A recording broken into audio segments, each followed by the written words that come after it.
अच्छे रिजल्ट लाने के लिए बातों से नहीं रातों से लड़ना पड़ता है।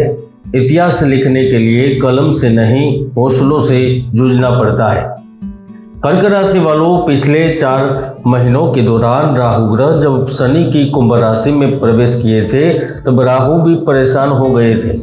राहु आए तो बड़ा साम्राज्य खड़ा करने के लिए, लेकिन कहीं ना कहीं वह लाचार और बेबस नजर आए थे, मजबूर नजर आए थे। कुछ समय पहले यानी कि 18 मई 2025 के दिन जब राहु ग्रह आपकी कुंडली के 8वें भाव में पहुंचे थे तब वह मृत अवस्था में थे, क्योंकि ज्योतिष शास्त्र के अनुसार जब भी कोई ग्रह 24 से 30 डिग्री की अवस्था में रहता है तो उसे मृत अवस्था कहते हैं। और यही कारण था कि राहु की पोजीशन अच्छी और चमत्कारिक होने के बावजूद भी आपको लाभ प्राप्त नहीं हो रहा था। लेकिन अब 2 सितंबर 2025 से राहु 30 डिग्री में प्रवेश कर गए हैं, तो उनका जो शुभाशुभ बल है, जो उनकी दृष्टि है, ब्रह्मांड के बड़े नायक होने के नाते उनका जो फल देने का काम है वह 8 सितंबर से अगले कई दिनों तक चलता रहेगा। यह प्रभाव 5 दिसंबर 2026 तक आपको प्रभावित करता रहेगा, मिलता रहेगा, प्राप्त होता रहेगा। मित्रों, अब उनके आसपास कोई बंधन नहीं है, कोई उसे जकड़ नहीं रहा है। अब वह पूर्ण रूप से स्वतंत्र है और स्वतंत्र होकर वह आपको अगले समय तक लाभ देते रहेंगे। सभी संपूर्ण ग्रह है, लेकिन ये एक छाया ग्रह राहु अपने प्रचंड तरंगों से, उनके प्रभाव से अगले समय में आपको कहां से कहां तक ले जाएगा, क्या लाभ दे पाएगा, कौन सी स्थितियों का निर्माण करेगा, उनके बारे में आइए विस्तार से जानते हैं। राहु ग्रह कर्क राशि के 8वें भाव में प्रवेश किए बैठे हैं। अब वह कुंडली के द्वादश, द्वितीय और चतुर्थ भाव को प्रभावित कर रहे हैं। अब ऐसे में सबसे पहले तो राहु 8वें भाव में डबल चमत्कारिक बनते हैं, क्योंकि एक तो 8वां घर खुद ही आकस्मिक लाभ, आकस्मिक धन, विदेश यात्रा, कार्य में परिवर्तन और जीवन की नई संभावनाओं का होता है। और राहु का यहाँ पर मृत अवस्था में निकलना समझ लीजिए कि आपके लिए किसी सपने को सच होते देखने जैसा है, क्योंकि अष्टम भाव में राहु आपको सरकारी प्रतिनिधियों से, बड़े बड़े लोगों से, सम्मानीय व्यक्तियों से मान सम्मान दिलाने वाला रहता है। यहाँ पर राहु आने से आपको राज्य पक्ष से प्रचुर मात्रा में धन की प्राप्ति होती है। इस समय आपको किसी अन्य शहर में, राज्य में या फिर विदेश में अधिकांश समय निकालने का मौका मिलता है। चाहे आप धार्मिक दृष्टिकोण से देखें, सामाजिक दृष्टिकोण से देखें, तो राहु आपको बहुत कुछ देता है। न केवल आपको यह यात्राएं करवाता है, लेकिन वह बड़े बड़े सौदे करवाता है, बड़े लोगों से संबंध स्थापित करवाता है। द्विचक्री, आंतों की समस्या और पागलपन, मानसिक समस्याओं से मुक्ति की ओर ले जाता है। और अगर आपका कार्य शराब, गुटखा, तंबाकू, बीड़ी, सिगरेट या फिर अन्य मादक पदार्थ से है तो राहु ग्रह आपको नए रंग से, नए रूप से आगे बढ़ने के लिए मदद रूप बनता है। यानी कि आप यह समझिए कि राहु का अष्टम भाव में मृत अवस्था से निकलना 14 महीनों के लिए रास्ते तैयार करने जैसा है। कर्क राशि वालों, ज्योतिष में राहु को भले ही एक छाया ग्रह माना है, लेकिन वह एक रहस्यमय ग्रहों के रूप में देखा गया है।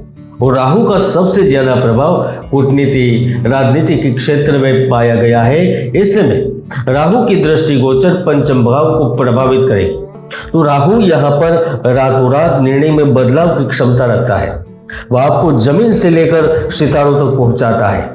यहाँ पर राहु गोल्ड, ब्लैक गोल्ड, ई करेंसी और लॉटरी से भी आकस्मिक लाभ देता है। अब 8 सितंबर के बाद राहु का परिवर्तन अचानक मुसीबत का अंत करेगा। आपके जो रुके हुए कार्य है वह अब शीघ्र पूर्ण होंगे। शत्रुओं पर आप विजय प्राप्त करेंगे।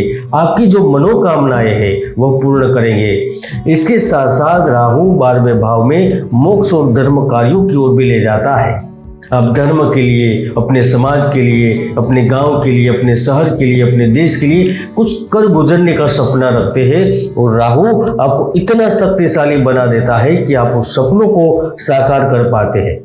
यानी कि 5 दिसंबर तक अगले जो 14 महीने आपके लिए बाकी है ना, वो प्रत्येक क्षेत्र में सफलता और आय के नए स्रोत प्राप्त करवाने में आपकी मदद करेगा।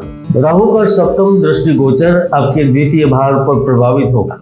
द्वितीय भाव है वो कुटुंब का भाव है, तो जाहिर सी बात है अब आपके परिवार में जो समस्या चल रही थी या फिर आपके परिवार के लोग चिड़चिड़ापन से, चिंता से, गुस्सेल स्वभाव से आपको परेशान कर रहे थे या फिर आपके परिवार को मुश्किल दूर से गुजरना पड़ता था या फिर कभी कभी आपके मन में भय और संदेह बना रहता था, तो अब 8 तारीख से वह स्थिति खत्म होगी।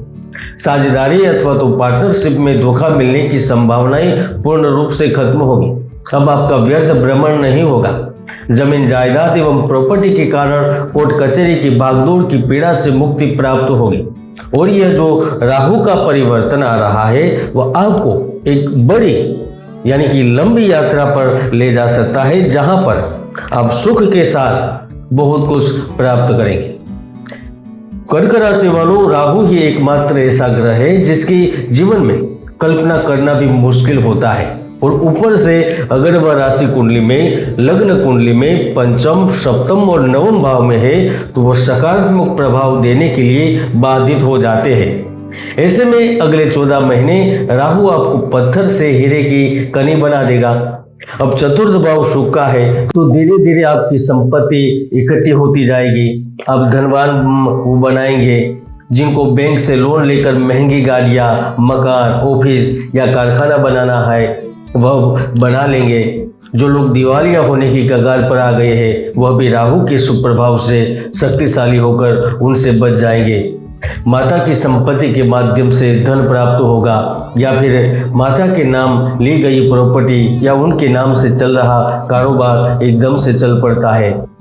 जिनका कार्य भवन निर्माण से है, रास्ते बनाते हैं, अपार्टमेंट, बड़े जहाज बनाते हैं या इनसे संबंधित कार्य है, चाहे वो लकड़ी का हो या फिर धातु का हो या फिर पत्थर का हो, रेती का हो, राहु इन सबको ऐसे अवसर देता है जो अगले 14 सालों का 14 महीनों में कमा लेते हैं, प्राप्त कर लेते हैं।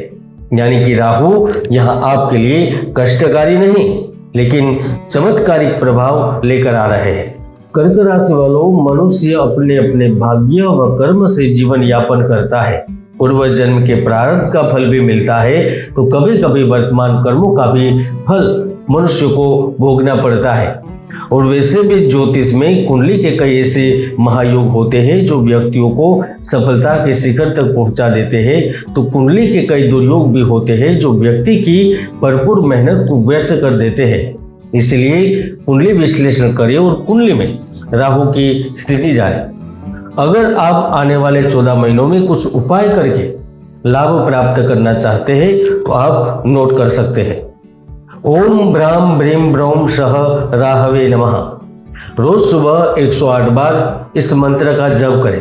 शनिवार और बुधवार को यदि आप जप करते हैं तो आपकी मनोकामनाएं पूर्ण होती है। बुधवार या शनिवार को काले धागे से नारियल पर रक्षा सूत्र बांधे और प्रवाहित करें बहते पानी में या पीपल के पेड़ के नीचे रखें। शनिवार के दिन काले तिल, उड़द की दाल, नीले कपड़े और सरसों का तेल गरीबों को दान करें। राहु को शांत करने के लिए काल भैरव जी की पूजा करें। इसे ही जानकारी भरी वीडियो को देखने के लिए चैनल को सब्सक्राइब करें। जय गुरुदत्त, जय गिरनारी।